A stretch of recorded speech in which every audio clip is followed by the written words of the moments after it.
Chapter 2, Jigokudani Incident. Sunday, June 5, 2016, at 10 a.m. 16 years later, the three sisters have now grown into sophisticated, elegant young ladies with exceptional academic accomplishments. After being smuggled to Japan a year after the tragic fire in Cebu, they have all grown to love Peter Katsuyori as their foster father. He provided them all they needed to succeed, and they gratefully returned the favor. Walking the trails of Jigokudani Park was never more pleasant or inspiring than when she did so with her father. But, as Peter had noticed, Lorena seemed anxious, always staring at her Rolex Day-Date 36 watch, while the magnificent macaque monkeys and a large number of bodyguards went unnoticed. "Lorena, are you okay? I don't believe you've been in yourself since we arrived. You seem tired and anxious at the same time," Peter observed. Making an untimely yawn, she giggled, sending out a sweet smile of embarrassment. "Sorry, I'm okay, Papa. I've been very busy lately, and I just have a lot of stuff in my mind," Lorena replied. "Like what? Please tell me." "Nothing significant. Partly, I think that's because of my separation from my sisters. I have never been apart from my sisters this long because of the convention in Vienna." "Do you have any news on how Tammy is doing as one of the speakers?" Peter asked. "Ha ha ha. You're asking, as if you don't know Amanda, she's more effective than the live feed reporting of a CNN correspondent," Lorena said, prompting Peter to laugh. "Tammy's doing great. She's quite a celebrity there, according to Amanda." "That's nice to hear," Peter replied. Aside from the absence of her sisters, there was something else bothering her, and it had to do with an issue involving the Yūrei. Lorena was having difficulty finding her inner strength. In contrast to her sister Amanda, who had always been the outspoken one, she found it difficult to open up to her father about personal matters. At that moment, recalling their ordeal 16 years ago, she recalled Amanda's blabbering, recounting their ordeal, unable to contain her excitement because of their abduction. It was the day they landed at the airport. They were shivering, not just because of the cold weather but fear-stricken. In their minds, they would possibly end up in the clutches of a hideous Japanese pedophile, captured with brute force in their hearts, and it was not until they saw Peter Katsuyori at the airport that they knew that they were in safe hands. Lorena recalled how her seemingly cold-hearted personality softened as she watched her sister Tammy fondly wrap her body against Peter's arms that day, on board a fancy black Rolls-Royce, driven by a chauffeur in a crisp black tuxedo. They were all happy to be reunited with Peter once more. As soon as they arrived at the Grand Hotel, the children were flabbergasted by the spectacular Victorian-inspired, high-ceiling auberge accented by a grand spiral staircase that exudes absolute extravagance. While in the center was an oval with expensive stores occupying most of the area on its side. In all its incredible extravagances, the children marveled. From where they were standing, the Grand Hotel had an adjacent coffee shop on its right, and served Italian fine dining. Opposite the coffee shop was a gift shop selling traditional Japanese novelty pieces, wooden toys, and artworks in calligraphy. And just outside the coffee shop, seated on a wooden bench, was Shigeru Takasugi, whom the children would meet for the first time. For several years, he had been a good friend to Peter and was responsible for making all the preparations for their trip to Japan. However, Shigeru's men, more familiar with commando-type operations, would carry out his instructions by abducting the children in a rough jihadist fashion, upsetting Peter heavily. The Katsuyori sisters. At the age of 18, little Tammy is the most notable one, having been diagnosed with Hanhart syndrome. A prodigious child like her biological father, she recently graduated with a double major in mathematics and physics, topping her class throughout her senior years. As time had advanced, with the development of the Tent Robotics smart mind control prosthetics and nanotechnology, Tammy was the very first to be equipped with next-generation computer-powered prosthetic arms and legs. These artificial limbs allowed her to perform all the duties of a regular student at the University of Tokyo. Recognized as one of Japan's youngest motivational and inspirational speakers, she had made a name for herself, traveling the world, raising awareness, and empowering people with disabilities through the Katsuyori Foundation. Witty and ingenious Amanda, 24, on the other hand, strong as ever, supporting her two sisters as always, though they lived apart from each other. Her classic beauty complemented her academic feats, which included a PhD in psychology from Johns Hopkins University at the age of 18. Though intellectually endowed, she chose to relinquish her ambitions to assist her sisters in their concerns, the family law firm and charity foundation. As for Lorena, at the age of 35, brimming with contentment and joy, seeing her sisters safe and well protected, she sought nothing more than peace and harmony within her family. And as the pride and joy of Peter Katsuyori, her beauty and intelligence remained beyond reproach. Choosing a homeschool arrangement instead of public schooling, she had exerted all her interest in paying back the goodness of Peter to them, eventually leading her to run the Katsuyori Global Law Office on Peter's behalf. The assassination. The Katsuyoris have always felt at ease at the Jigokudani Wild Monkey Park, which they first visited a few months after arriving in Japan. Since seeing Tammy's eyes widen when she first saw the magnificent macaque monkeys, it has been Peter's favorite as well. Peter has visited the place as much as he can, for it gave him comfort from the burden of lies that he kept all those years, and that day, he needed the Jigokudani warmth more than ever. From the moment that they arrived early that morning, Peter Katsuyori had already felt that Lorena was feeling somewhat apprehensive about something, looking for the best time to discuss it. Assisting her father to a bench to rest after he encountered a sharp pain in his knees, Lorena took the sandwich she had prepared from a paper bag and shared it with him. After a few bites, Peter turned to her daughter and said, "Lorena." "Yes, Papa. Is there anything else you want to tell me, or would you rather forever hold your peace?" Lorena tried not to laugh, but the humor was hard to ignore, for it wasn't common for her father to throw a joke like that. It had been quite a while since she and her father had a decent conversation, and this banter felt liberating. If she could only turn back the time, Lorena thought to herself, to the days when life was simple and convenient. She was reminiscing the days when all of them would lay down on the grass, gaze up to the sky, and count the stars, that is before one's stomach would grumble with hunger, who would be Tammy without fail. Calling for the attention of her father, "Papa, I wanted to speak to you about Yūrei. I know we have discussed this several times, but I can see that the conditions have changed drastically. I can sense your driving force isn't your ambition anymore, it has now turned into fear. Papa." Peter had interrupted her before she could continue any further. "Stop," Peter said, discreetly handing her a key. "Papa, what's this?" "That is for you to keep. It contains vital information about Yūrei, Tent Robotics and your sister." "What about my sister?" she asked, concernedly. At that precise moment, after Lorena's final words, and before Peter could utter a word to give his instructions, a bullet pierced through his temple, shattering his brain and spilling blood into the snow. Lorena felt her heart skidded to a stop as she stared at her father's exposed jaw. She was in shock. Multiple gunshots followed as they lay motionless on the ground. Staring at her father's deformed face, she felt hysteric, her thoughts flashing into her mind that they were going to die. She saw their men killed from a distance, some tried to retaliate, but it was of little use. The assault emerged from a perpendicular location on the top of the hill. Outpositioned, it was clear that her men had no chance. Lorena stayed on the ground, unmoving, not having the strength to lift a finger. After a few more minutes, the shooting stopped. She found herself soaked in blood while embracing the lifeless body of her father. From this point onwards, the last thing she remembered was hearing footsteps of paramedics headed their way, who would carry them towards a helicopter that would bring them to the Hokushin General Hospital.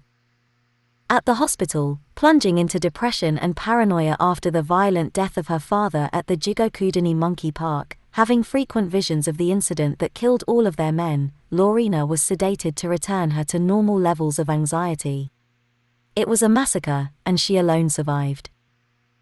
After a few hours of sleep, Lorena glanced around the room and found her sister, Amanda, sitting on a sofa, reading The Art of War by Sun Tzu and chewing on a bag of potato chips.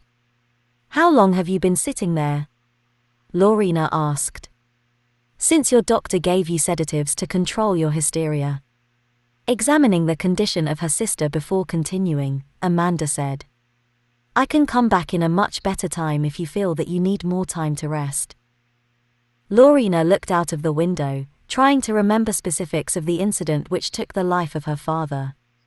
Halfway her cheek dropped a sad tear, but she managed to brush it off before turning her attention back to Amanda. "Aren't you supposed to be in Vienna?" "We arrived this morning. It was an 11 hours and 10 minutes flight." "Where is Tammy?" "She was here a minute ago." "She just went outside to get some air," she replied. All armies prefer high ground to low and sunny places to dark. Sun Tzu, Art of War. Laying down the ancient manuscript that she was reading, Amanda stepped up to the coffee table where a drip coffee machine was sitting and decided to brew herself a cup of coffee. She added some sugar and cream to her cup while the drip coffee maker extracted coffee. "I went to the morgue and double-checked our men, and I think it's safe to say that I knew all of them. They weren't just ordinary bodyguards, they were personally handpicked by Papa. They were the best of the best," Amanda said, pausing for a while to stir and take a sip of her coffee. "I have studied all the reports. It's about a 30-minute hike from the Kambayashi Hotel to the Jigokudani Yankun entrance. A hit squad of that size could not have entered the trails without drawing our men's attention. And based on the bullet trajectories of their gunshot wounds and the live cams, which are accessible to the public 24 hours a day, the assault all came from the higher grounds, implying that the death squad sent to kill you was already there the day before. They came from the mountains and stayed there waiting. These were professionals, Lorena, and you were high-value targets. Is there anything else I should be aware of?" Amanda asked concernedly. Suddenly remembering the key that her father had given her, she immediately reached into it, but someone had changed her outfit, the key was no longer there. "Relax, I kept it right here," said Amanda, showing her what she thought she had lost. "What's the big deal about this key?" she asked. "Papa gave that to me before he died. He said it was of the utmost importance." "What does it unlock?" "He wasn't able to tell me anything, except that it contained vital information about the Yūrei, tent robotics, and something about my sister. He was unable to specify which of you he was referring to." Lorena was primarily lying on her back, deep in thought, when she remembered something about the incident. "What is it?" Amanda asked, recognizing the deep thought of her sister. Staring into space, she replied, "They were using AK-74 assault rifles." "What are you talking about?" An AK-74 in itself is a refined version of AK-47 with a much crisper sound that is very distinct to my hearing. "And what's the significance of this weapon?" asked Amanda. Lorena, feeling unsure whether to tell the entire truth or just parts of it, continued.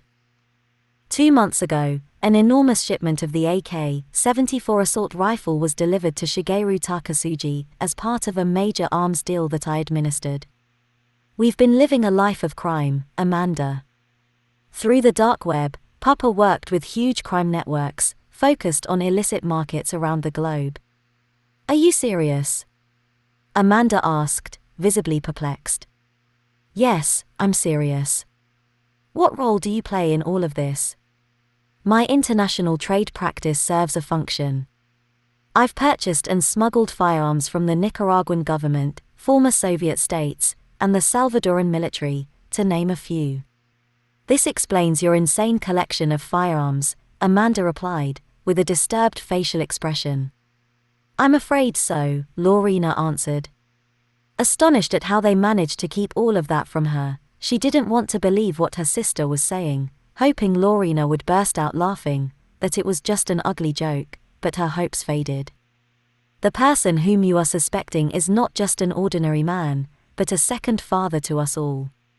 He has been a good friend to Papa for many years. If Shigeru had something to do with Papa's assassination, what would be his motive? Shigeru Takasuji's true identity is really an assassin for hire. He doesn't require any motive. So what are you planning to do now? First, you have to get me out of this hospital. It's not safe here. Go get Tammy. The fundraising art exhibit. Thursday, June 9, 2016, at 8:30 p.m. Known to have been displaying artworks from Western artists not well known in Japan, the Mizuma Art Gallery in Tokyo was currently exhibiting Maurice Faur's modern bronze sculpture with a fundraising goal of at least $350,000 for the benefit of the Katsuyori Foundation. Maurice Faur, a multidisciplinary French artist who based himself in Tokyo, had been a good friend to the Katsuyori family for many years. Standing on an elevated stage with a podium in front of him, Maurice Faur struck his glass of champagne with a fork, to draw the attention of his colleagues. "Ladies and gentlemen," he said, followed by a short public pause. "On behalf of my dear friend Tammy Katsuyori, I would like to thank you all for coming to this momentous event. As you may all well know, Tammy and I have been friends for many years, and I can personally attest to this young woman's dedication to charity work towards the lives of the homeless, disabled, and even towards the terminally ill. Sad to say, due to unforeseen reasons, she can't be with us tonight. So to all the staff of the Katsuyori Foundation, we would like to thank you for your unrelenting dedication, and from 11:20 a.m. this morning, I would like to announce that all your hard work has paid off, even exceeding your $350,000 revenue goal for the Katsuyori Foundation for a total of $520,000. The entire room burst into unexpected and deafening applause with Maurice Faur's announcement. Again, on behalf of my dear friend Tammy Katsuyori, from the bottom of our hearts, we thank you. Have a good evening. Stepping on one corner, he receives an anonymous phone call, which he answers immediately. "Hello," said the anonymous caller. "Yes. Mr. Faur, I warned you about your treasonous behavior against the Katsuyori family. I will no longer be able to protect you in the future. Make the most of your success while it lasts." End of call. Feeling threatened by the caller's words, Maurice loosened his collar and tie, signaling the waiter carrying the champagne tray, and took a drink. A few minutes later, he receives another phone call. This time, it was Tammy Katsuyori. "Hello, Tammy. Hi Maurice, how's the exhibit doing? It's a total success. Many have made additional contributions and offered their support. That's nice to hear. Sorry if I'm unable to attend. Will you be there for the funeral?" "No, I'm sorry, I have some other commitments to attend to, but please accept my sincere condolences and give my regards to your sisters." "Okay, I will. I love you, Maurice." "I love you too, Tammy." The Katsuyori Foundation was a non-profit, non-governmental organization located in Tokyo that provided funding for the education and advocacy of people with disabilities. It offered a range of assistance, such as artificial limbs, wheelchairs, and even financial aid, most importantly to the poor roaming the streets of third world countries. Supported by the Katsuyori Global, Tent Robotics, and other multinationals, the Katsuyori Foundation had received numerous awards from various international award-giving bodies. The last farewell. On the same day as Maurice Faur's fundraising for the Katsuyori Foundation, at 11:45 p.m., on board a rented limousine, Tammy would travel 3 hours and 15 minutes from Tokyo to her father's ancestral house in Iyamama, Nagano. After Lorena instructed her to handle all of the arrangements for their father's immediate cremation in Nagano, Tammy wasted no time cancelling all of her commitments, including the fundraising for her Katsuyori Foundation. She wore a black sheath dress with a pearl necklace and elegant black Prada leather Oxford shoes, which were attached to her computer-powered prosthetic leg sitting just beside her. She recalled the day she received her very first prosthetic legs, more popularly known as the blade. These prosthetic legs, typically cost thousands, had a spring-like leg function that enabled her to run, bounce, and hop. And she's still using it to this day, whenever she's running. Among the three sisters, she may not have been the favorite, but she loved Peter Katsuyori the most, and that love never came unnoticed. For all of the planning and tenacity that she gave to the Katsuyori Foundation, none of it would have been possible if Peter Katsuyori had not given her all the possible support for her endeavors. It was midnight when the limo entered the street block of her father's ancestral house. The streets were all empty, with not a single person around. At the foot gates, the house was nothing out of the ordinary, a typical two-story house with a roof deck and a front porch on the second floor. The chauffeur opened the door for Tammy. He then popped the glove compartment and pulled out the wheelchair, rushing back to assist Tammy, who had fallen asleep embracing her prosthetic legs. Rushing to Tammy's aid, her aunt Yuiko helped her out of the car while her son Kaiko took her wheelchair and opened the door for his mother, who was carrying Tammy to her bed. "It's daybreak," she whispered. Tammy had awakened a few minutes before her usual time. She was accustomed to waking up on time when her alarm clock sounded, but today was no ordinary day, and as she rose from her bed, she looked around the room, listening to the silence of the house. Footsteps followed, the sliding door opened, and she suddenly heard the most pleasant voice. "Ohei gozaimasu," greeted Yuiko while carrying a breakfast tray. "I took the liberty of washing your clothes and mended the stockings on your prostheses," Yuiko said, while preparing the food on the table. "Thank you, Auntie. The choices are overwhelming," Tammy replied. "Would there be anything, in particular, you'd want me to prepare for you?" Taking a quick peek at the prepared breakfast, Tammy replied, "A cup of matcha." "Okay, but not with an empty stomach." Tammy responded with a gentle nod. Yuiko was about to leave the room when she remembered something. "By the way, I received a voicemail from Lorena saying that they will be arriving today with the remains of your father, but she failed to mention what time." "They should be here around 1 p.m., right after lunch, because we're also expecting a professional nkanshi at that time," Tammy replied. Yuiko gave Tammy a gentle nod, left the room, and went about her other duties. Just beside the bed was a low wooden table where Yuiko had laid down the tray. She prepared for her a bowl of tamago cake gohan, miso shiru, natto, and a plate of sashimi. Right after breakfast, Tammy immediately took a bath, got dressed, and waited for her sisters. Following Buddhist rites, in preparation for the funeral, the bodies of the dead are washed. This ritual is called nkanshi, rarely performed and involving a professional nkanshi. It was Peter Katsuyori's last wish for a nkanshi ritual to be performed at his funeral on the event of his death at his ancestral house, under the supervision of any of his 3 daughters. It was 12:30, on board a black 1998 Federal Lincoln Stratford hearse, that the white casket of Peter Katsuyori was slowly brought down with the supervision of Amanda, while Lorena attended to close friends and relatives. The professional nkanshi who would carry out the ritual had arrived a few minutes earlier, and in a ritual known as encoffinment, they were to prepare Peter's body for cremation. In Buddhism, cremation is an important ceremony for releasing the soul from the physical form. But despite the significance of death rites, Amanda's decision to perform the ritual in their ancestral home was met with opposition from everyone in the family. Considering the significant damage sustained to the skull by the accuracy of the gunshot, the argument behind the objections largely revolved around image and appearance issues. They argued that the ritual was rarely carried out, and none of them would want to see Peter Katsuyori in that state. Amanda continued by insisting that they should honor the last will of Peter Katsuyori. At the mortuary, as soon as Amanda reached her father, she immediately ordered the reconstruction of his shattered skull. It would have taken days if Amanda had not prevailed over the objections. She argued that if her father was not treated immediately, she would perform the surgical stitching herself.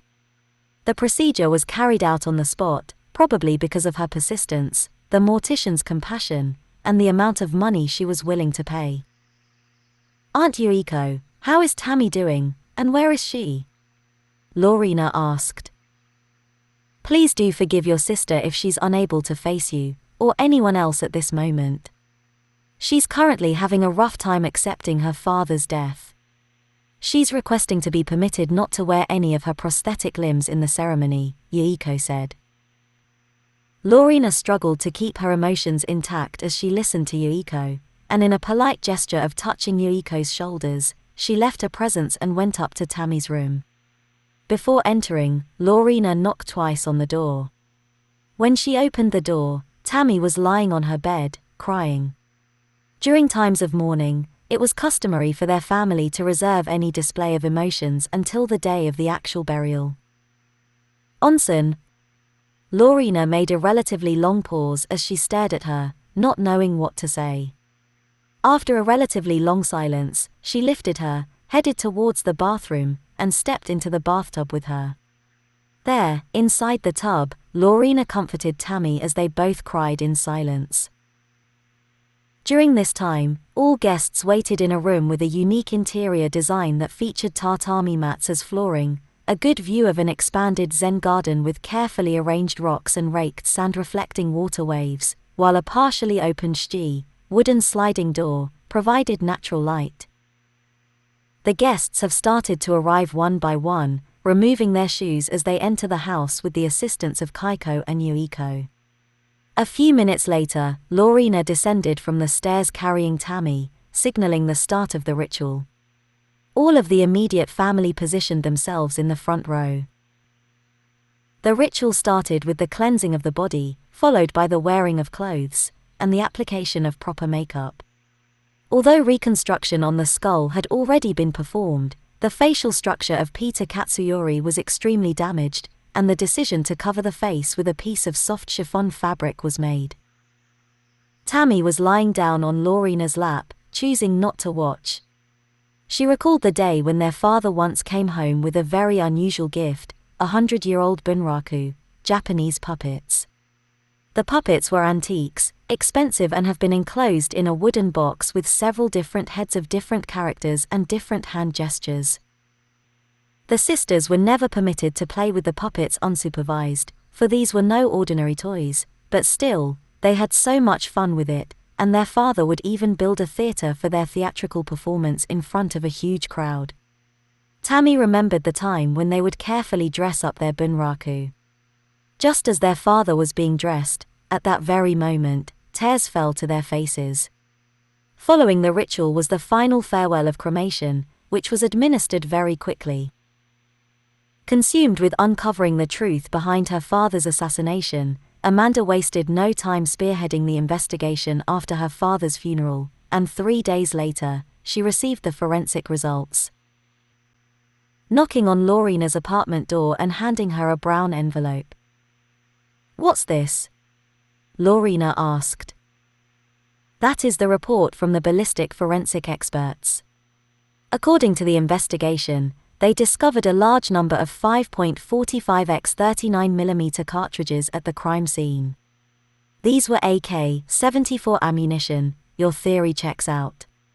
But what's noteworthy about the report is one distinctive bullet, a .50 caliber sniper rifle ammunition. Based on the amount of harm done to Papa's skull, I have reason to believe that this is the one that killed Papa," Amanda added. "Lorena, according to the report, it was a massacre. Aren't you even surprised that you alone managed to survive? And why the sniper bullet if the intention was to slaughter everyone? They let you live on purpose." At that moment, Lorena felt overcome by an unfathomable sadness as a result of Amanda's words, which seemed to drain the life force from her body. It confirmed her suspicions. Lorena locked her gaze on Amanda without blinking as if she was considering what to say. "There's a force at work here that's shrouded in mystery, which I wish wasn't the case. At the end of Papa's strings is a mastermind known as the Yūrei, who is in charge of the tent robotics. Papa is merely an asset who has been tricked into believing he is in charge." Amanda stared into Lorena's eyes, unsure what to think, and waited for Lorena to continue. Under the guidance of the Yūrei, Papa achieved groundbreaking results on his experiments shaping the foundation of the tent robotics. And Shigeru? Amanda asked. He has always been Yūrei's assassin. Does your heart tell you that about Shigeru? Is there anyone else you can think of who could have ordered Papa's assassination? I can't believe Shigeru could have done such a thing to Papa. Perhaps someone else did it. Apart from Papa, Paul Takuma ordered all of their enemies' executions, Lorena said, causing Amanda to interject. Papa executed people. Yeah, but please listen to me first. Shigeru receives the orders from Paul Takuma and distributes them to his men, all of whom are trained assassins. Papa killed people. Unable to dispel that her beloved Peter Katsuyori had a murderous heart, Lorena confronted the issue head-on. Yes, Amanda. He had killed people in the past, but it was a long time ago, and we cannot change that. Please tell me about Paul Takuma. As far as I know, he began to go against Papa's wishes as soon as he was named Chief Operating Officer. He has taken a large portion of the company's stock without his knowledge. How is that even possible? That is what frightens me, Amanda, she replied.